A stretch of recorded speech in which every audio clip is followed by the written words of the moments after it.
देश की सबसे ताकतवर प्रधानमंत्री करार दी जाने वाली और लेडी आयरन के नाम से विख्यात इंदिरा गांधी के राजनीतिक करियर में जून का महीना बेहद खास और बेहद उतार चढ़ाव वाला रहा था। 25 जून 1975 को देश में आपातकाल घोषित किए जाने से पहले कई घटनाओं ने इसकी रूपरेखा तैयार कर दी थी। इसकी शुरुआत 12 जून 1975 से हो गई थी, जब इलाहाबाद हाई कोर्ट के जज जस्टिस जगमोहन लाल सिन्हा ने इस दिन अपने बड़े और साहसिक फैसले की बदौलत रायबरेली से सांसद के रूप में इंदिरा गांधी के चुनाव को अवैध करार दिया था। साथ ही हाई कोर्ट ने अगले 6 साल तक उनके किसी भी तरह के चुनाव लड़ने पर रोक लगा दी थी। कोर्ट के इस फैसले के बाद इंदिरा गांधी के पास राज्यसभा में जाने का रास्ता नहीं बचा था। इस कारण इंदिरा गांधी के पास प्रधानमंत्री पद छोड़ने के सिवा कोई दूसरा रास्ता नहीं रह गया था। फैसले के 11 दिन के बाद यानी 23 जून 1975 को इंदिरा गांधी ने सुप्रीम कोर्ट में इस फैसले को चुनौती देते हुए याचिका दाखिल की कि इलाहाबाद हाई कोर्ट के फैसले पर पूरी तरह से रोक लगाई जाए। अगले दिन 24 जून को सुप्रीम कोर्ट के ग्रीष्मकालीन अवकाश पीठ के जज जस्टिस वी.आर. कृष्णा अय्यर ने फैसला सुनाते हुए कहा कि वो हाई कोर्ट के फैसले पर पूरी तरह से रोक नहीं लगाएंगे, लेकिन उन्होंने इंदिरा गांधी को प्रधानमंत्री पद पर बने रहने की इजाजत दे दी। साथ ही ये भी निर्देश दिया कि वो अंतिम फैसला आने तक बतौर सांसद किसी भी तरह का मतदान नहीं कर सकेंगे।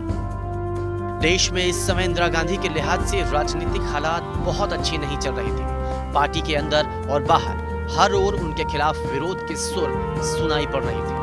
1971 के चुनाव में जीत हासिल करने के लिए इंदिरा गांधी को खासी मेहनत करनी पड़ी थी। इसी चुनाव में उन्होंने गरीबी हटाओ का चर्चित नारा दिया और इसी नारे के दम पर वो पूर्ण बहुमत के साथ फिर से सत्ता में लौट आई। कांग्रेस को इस चुनाव में 518 सीटों में से 352 सीटें हासिल हुई। फिर इंदिरा गांधी प्रधानमंत्री बन गई। इंदिरा गांधी ने रायबरेली संसदीय सीट से चुनाव लड़ा था और 1 लाख से ज्यादा वोटों से चुनाव जीतने में कामयाब नहीं थी, लेकिन उनके प्रतिद्वंदी और संयुक्त सोशलिस्ट पार्टी के उम्मीदवार राज नारायण ने फैसले को स्वीकार नहीं किया और इंदिरा की इस जीत को इलाहाबाद हाईकोर्ट में चुनौती दे दी। ये केस उस समय बेहद चर्चित रहा।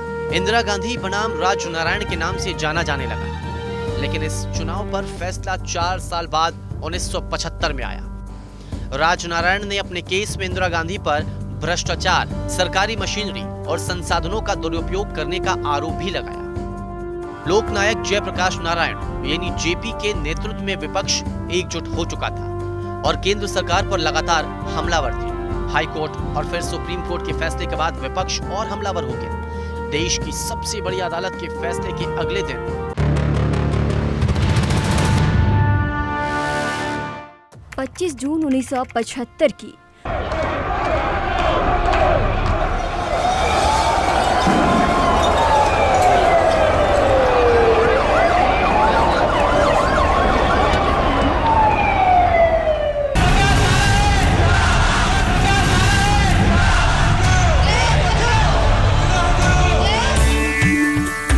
उठते हैं तूफान बवंडर भी उठते, जनता जब कोपाकुल हो भ्रिकुटी चढ़ाती है। 2 राह समय के रथ की घर घर नाच सुनो, सिंहासन खाली करो कि जनता आती है। ये क्रांति है मित्रों, और संपूर्ण क्रांति है।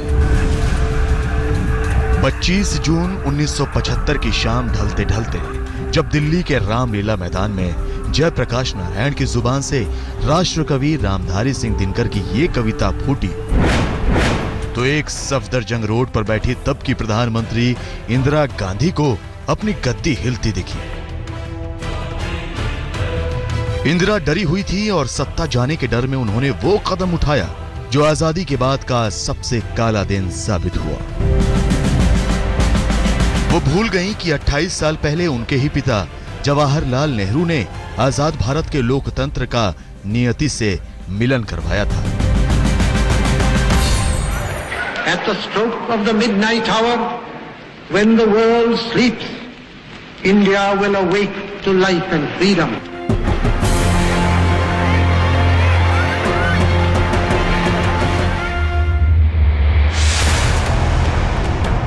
उन नजारों को इंदिरा की बाल आंखों ने भी तब देखा था, लेकिन हर हाल में सत्ता में बने रहने की लालसा में 28 साल बाद उन्होंने देश में आंतरिक आपातकाल लागू कर दिया।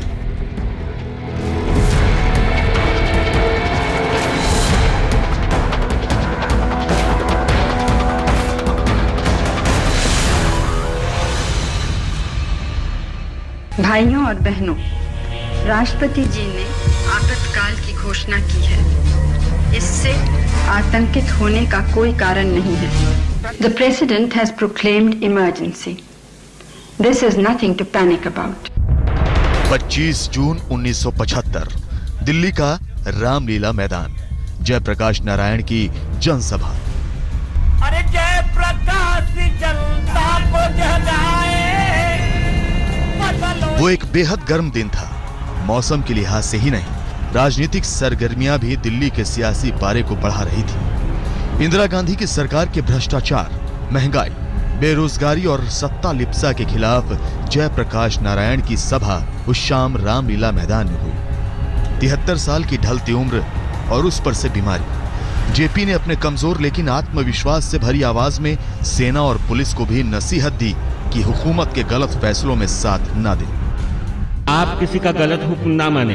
ये आर्मी एक्ट और पुलिस एक्ट में लिखा हुआ है कि अनुचित और अनैतिक आदेशों का पालन करना दंडनीय अपराध है।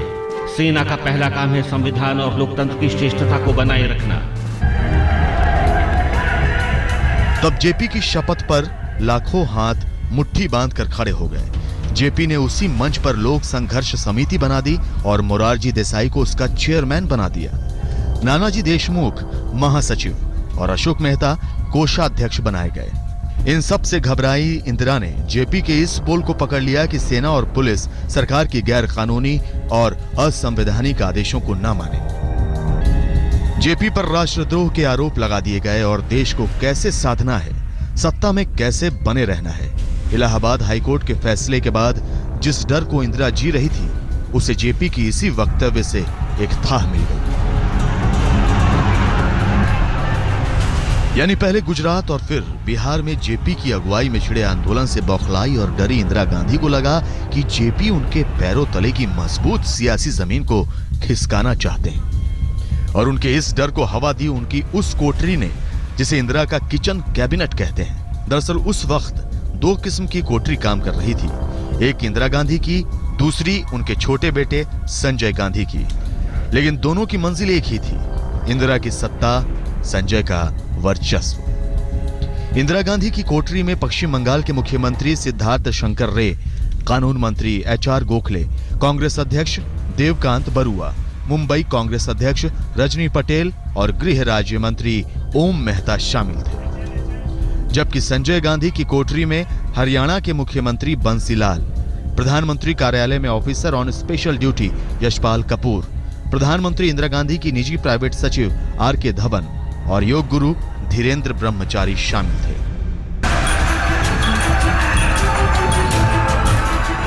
पच्चीस जून की दोपहर यानी जेपी की रैली से पहले ही आपातकाल के लिए गुपचुप तरीके से पूरे इंतजाम कर लिए गए। प्रधानमंत्री इंदिरा गांधी के निजी सचिव आर.के. धवन के कमरे में हरियाणा के मुख्यमंत्री बंसीलाल, केंद्रीय गृह राज्य मंत्री ओम मेहता और दिल्ली के एसपी सीआईडी के.एस. बाजवा इकट्ठा हुए। इसी दौरान दिल्ली के उपराज्यपाल किशन चंद्र ने शाम 7:30 बजे मुख्य सचिव जे.के. कोहली, आईजी भवानी मल और डीआईजी भिंडर के साथ एक बैठक की। उसके घंटे भर बाद मुख्य सचिव तिहाड़ जेल पहुंचे। उन्होंने जेल सुपरिटेंडेंट को बता दिया कि कल तड़के तक 200 नगा कैदियों के लिए जेल में जगह बनाकर रखी जाए। The call was given to commence an agitation in every part of India. Which government could possibly tolerate a situation of this kind, when not only the people have been asked to revolt, but it is said that the army and the police should treat this as their own struggle. उधर JP की rally खत्म नहीं हुई कि इधर एक सफदरजंग स्थित अपने घर से प्रधानमंत्री इंदिरा गांधी सीधे राष्ट्रपति भवन पहुंची। राष्ट्रपति फखरुद्दीन अली अहमद से मिलने या कहें कि उन्हें इमरजेंसी लगाने की पूर्व सूचना देने। तब रात के 8 बज रहे थे। हमने देश में आंतरिक आपात स्थिति लगाने का फैसला किया है। क्या इसकी सूचना बाकी कैबिनेट को भी है? नहीं, हमने इसे अभी बताना जरूरी नहीं समझा। क्या वाकई और कोई चारा नहीं है? अब पानी सर से ऊपर जा चुका है, कोई रास्ता नहीं। देश को बचाने के लिए ये जरूरी है।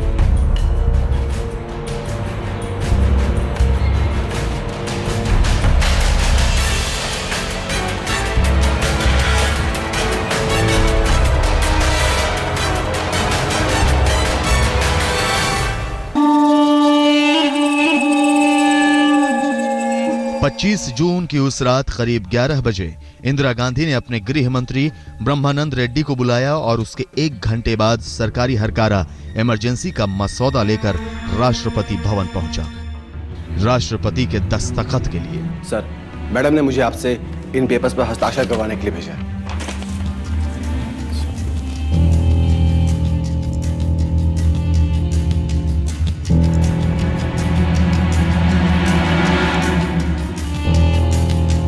मैं भारत का राष्ट्रपति फखरुद्दीन अली अहमद संविधान की धारा 352 की उपधारा के अनुसार प्राप्त शक्तियों का उपयोग करते हुए घोषणा करता हूं कि आंतरिक उपद्रवों के खतरे से भारत की सुरक्षा पर गंभीर खतरा पैदा हो गया है और मैं अपनी इस उद्घोषणा के जरिए देश में आपात स्थिति की घोषणा कर रहा हूं।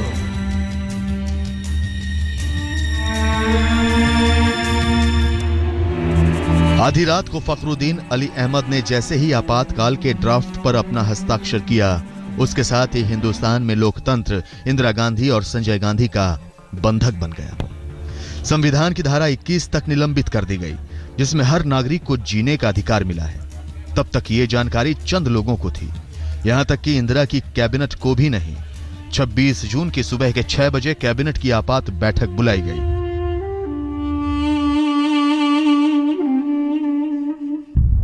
बस 15 मिनट चली कैबिनेट की उस बैठक में गृह सचिव खुराना ने आपातकाल का घोषणा पत्र पढ़कर सुनाया। गृह राज्य मंत्री ओम मेहता ने इमरजेंसी का बैकग्राउंड माननीय कैबिनेट मंत्रियों को समझाया। सारे मंत्री खामोश थे। बस स्वर्ण सिंह ने कुछ कहने की हिमाकत दिखाई तो इंदिरा ने उनकी हैसियत दिखाकर चुप करा दिया। She called her cabinet and informed her about this. And cabinet approved wholly without any objection. Nobody objected. She pointed out everything. रात के 1:30 बजे थे और जेपी गांधी शांति प्रतिष्ठान में सोए हुए थे। प्रतिष्ठान के सचिव राधा कृष्णन के बेटे चंद्रहास ने जब देखा कि पुलिस ने परिसर को घेर लिया है तो ये बात उन्होंने अपने पिता को बताई। तब तक पुलिस अंदर आ चुकी थी।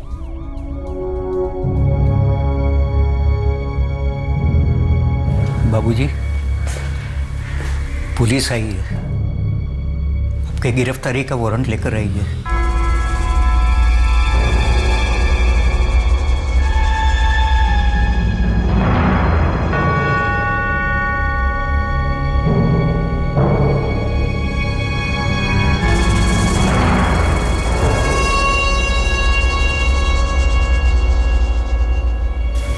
जेपी को नींद से जगाया गया और पुलिस उन्हें संसद मार्ग थाने ले गई। राधा कृष्णन ने फोन करके चंद्रशेखर को इसकी जानकारी दी, जो उस वक्त कांग्रेस के सांसद थे।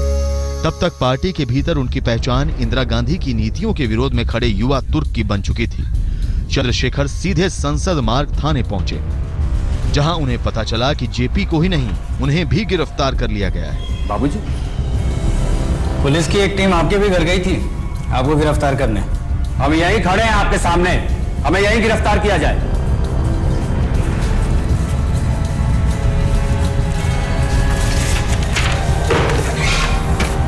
हेड ऑफिस भेज देना इसको। राम सिंह, आइए सर। कहाँ ले जा रहे हैं बाबूजी को? आइए।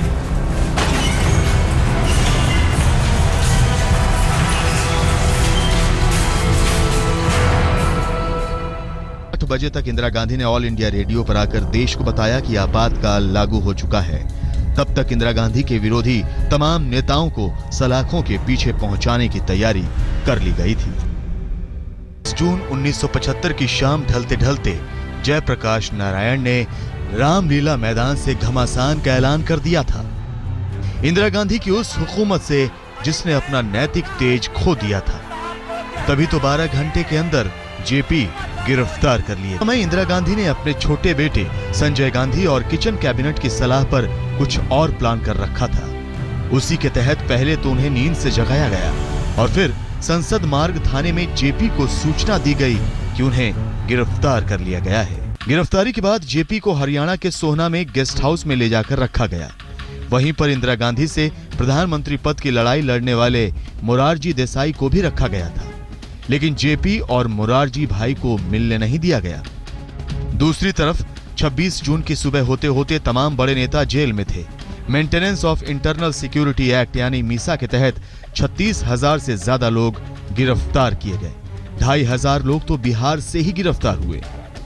हालांकि इंदिरा विरोधी नेताओं का कहना है कि इंदिरा की जेलों में जगह कम पड़ गई थी क्योंकि गिरफ्तारियां बहुत बड़ी थी। 1 लाख आदमी डिटेंशन में थे और कोई मुकदमा नहीं था। तो 1 लाख आदमी आप समझ लीजिए कि विदाउट ट्रायल थे।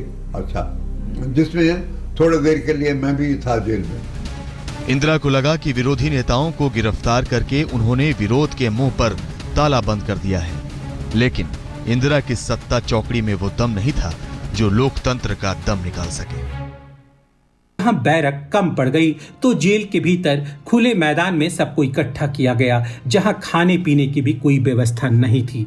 अटल बिहारी वाजपेयी, लाल कृष्ण आडवाणी, भैरव सिंह शेखावत, देवीलाल चंद्रशेखर, राज नारायण, जॉर्ज फर्नांडिस, पीलू मोदी, के.आर. मलकानी, सिकंदर बख्त, बीजू पटनायक और विजय कुमार मल्होत्रा समेत कई ऐसे नेता थे जिन्हें जबरन दिल्ली से उठाकर रोहतक की जेल भेज दिया गया। बड़े नेताओं की गिरफ्तारी की सूचना भी उनके परिवार या रिश्तेदारों को नहीं दी गई।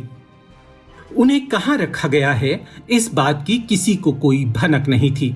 इमरजेंसी लागू होने के पहले सप्ताह में 15,000 लोगों को बंदी बनाया गया। सारी डाक सेंसर होने लगी। पुलिस का दमनकारी चेहरा खुलकर सामने आ गया। जैसे गिरफ्तार नेताओं को सोने ना देना, भूखा रखना और भूखे रहने के बाद ढेर सारा खाना खिलाकर आराम न करने देना, घंटों खड़ा रखना पुलिसिया बर्बरता का एक रूटीन बन चुका था। महिला बंदियों के साथ भी अशोभनीय व्यवहार किया गया।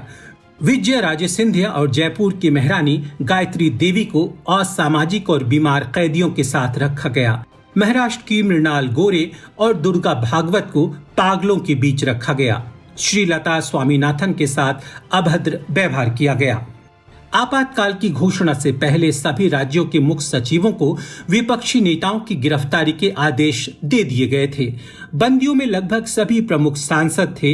इसका उद्देश्य ये था कि इंदिरा गांधी संसद में जो चाहे वो प्रस्ताव पास करा लेंगी, लेकिन कांग्रेस को अपनी ही पार्टी के लोगों से डर था। इसके चलते विपक्षी नेताओं के साथ कांग्रेस कार्यकारिणी के सदस्य चंद्रशेखर और संसदीय दल के सचिव रामधन को भी गिरफ्तार कर लिया गया। इमरजेंसी लागू करने के लगभग 2 साल बाद विरोध की लहर देश भर में तेज होती देख इंदिरा गांधी ने 18 जनवरी 1977 को लोकसभा भंग कर चुनाव कराने की सिफारिश की, पर तब तक शायद बहुत देर हो चुकी थी।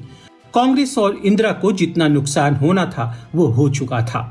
16 मार्च 1977 को इंदिरा जहां खुद रायबरेली से चुनाव हार गईं, वहीं लोकसभा में कांग्रेस सदस्यों की संख्या घटकर 350 से 153 पर आ गई। आजादी के 30 वर्षों बाद केंद्र में गैर कांग्रेसी सरकार का गठन हुआ। कांग्रेस को यूपी, बिहार, पंजाब, दिल्ली, हरियाणा में एक भी सीट नहीं मिल पाई।